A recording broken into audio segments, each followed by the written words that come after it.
which brings us to this. The administration promising to dissolve the Department of Education won't impact students with disabilities. The president announcing the Department of Health and Human Services will take over special education programs and services. But is that legal? Erica Meltzer is the national editor of Chalkbeat, and she is joining us live to discuss. Erica, welcome. Let's go right to the authority question. Like the dismantling of the Department of Education, is the president legally able to do this?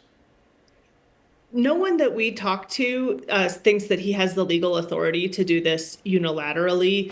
There are numerous laws that place authority for special education oversight with the Department of Education, and special education rights and services are outlined extensively in federal law, all geared towards the Department of Education. Yeah, federal law. That's a great point here. Beyond the challenge here, what are advocates saying here? Because in 1975, when this became law, up to this point, I mean, many children, many students with special needs, in some cases were institutionalized, not able to go to school. What are they saying? Advocates are very concerned about this plan. They don't believe that the Department of Health and Human Services has the expertise and the knowledge to oversee special education. They really emphasize that students with disabilities are students first. The large majority of them are in general education classrooms with various supportive services and accommodations. They're not off in some kind of special separate area, and that was one of the whole purposes of the Individuals with Disabilities Education Act, was often known as IDEA, was to guarantee that students would have access to an education in the least restrictive environment. It's also worth saying that it's really unclear if there's an actual plan here. We have not heard one yet from either the Department of Education or from Health and Human Services, which just announced a big reorganization and set of layoffs of its own. And special education wasn't mentioned anywhere in that reorganization. HHS is a huge agency that oversees Medicare and Medicaid and the CDC and all these responsibilities. And there's a lot of concern that just special education would always be an afterthought if it moved to HHS. It has seemed so murky, as you said. I mean, there's been no plan that anybody has been able to get any specifics into.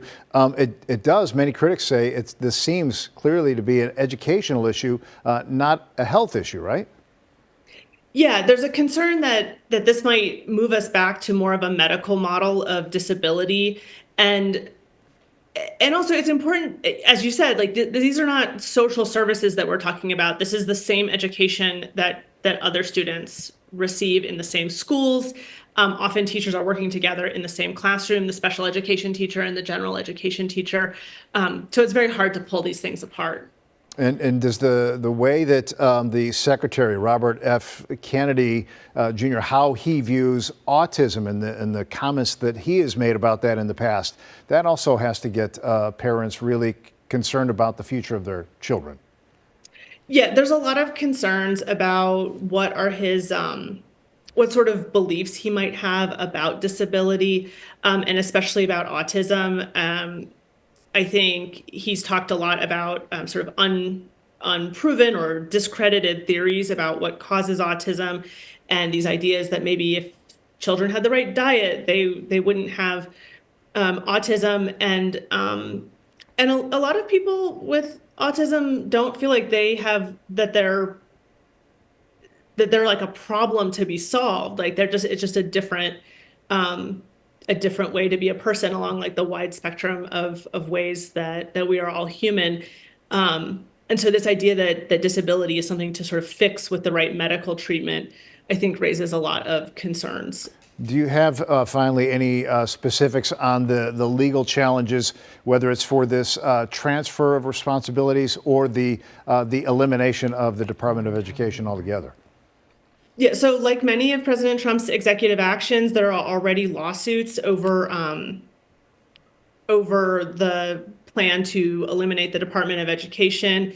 There are lawsuits over the layoffs that have occurred, saying that they are essentially eliminating the department by impairing its function so severely without asking Congress to act. Right now, there isn't litigation about this special education plan, I think because it's so vague. President Trump just talked about this at a press conference that was actually about a new fighter jet. It kind of came up off topic. So it's really unclear what the plan is. And so I think for that reason, we haven't seen litigation yet because it's not clear what people are reacting to. But if in fact they do attempt to move forward without working with Congress, I'm sure we will see some legal challenges. We'll be watching. Erica Meltzer at Chalkbeat. We know you will too. Thanks so much. Thanks for having me.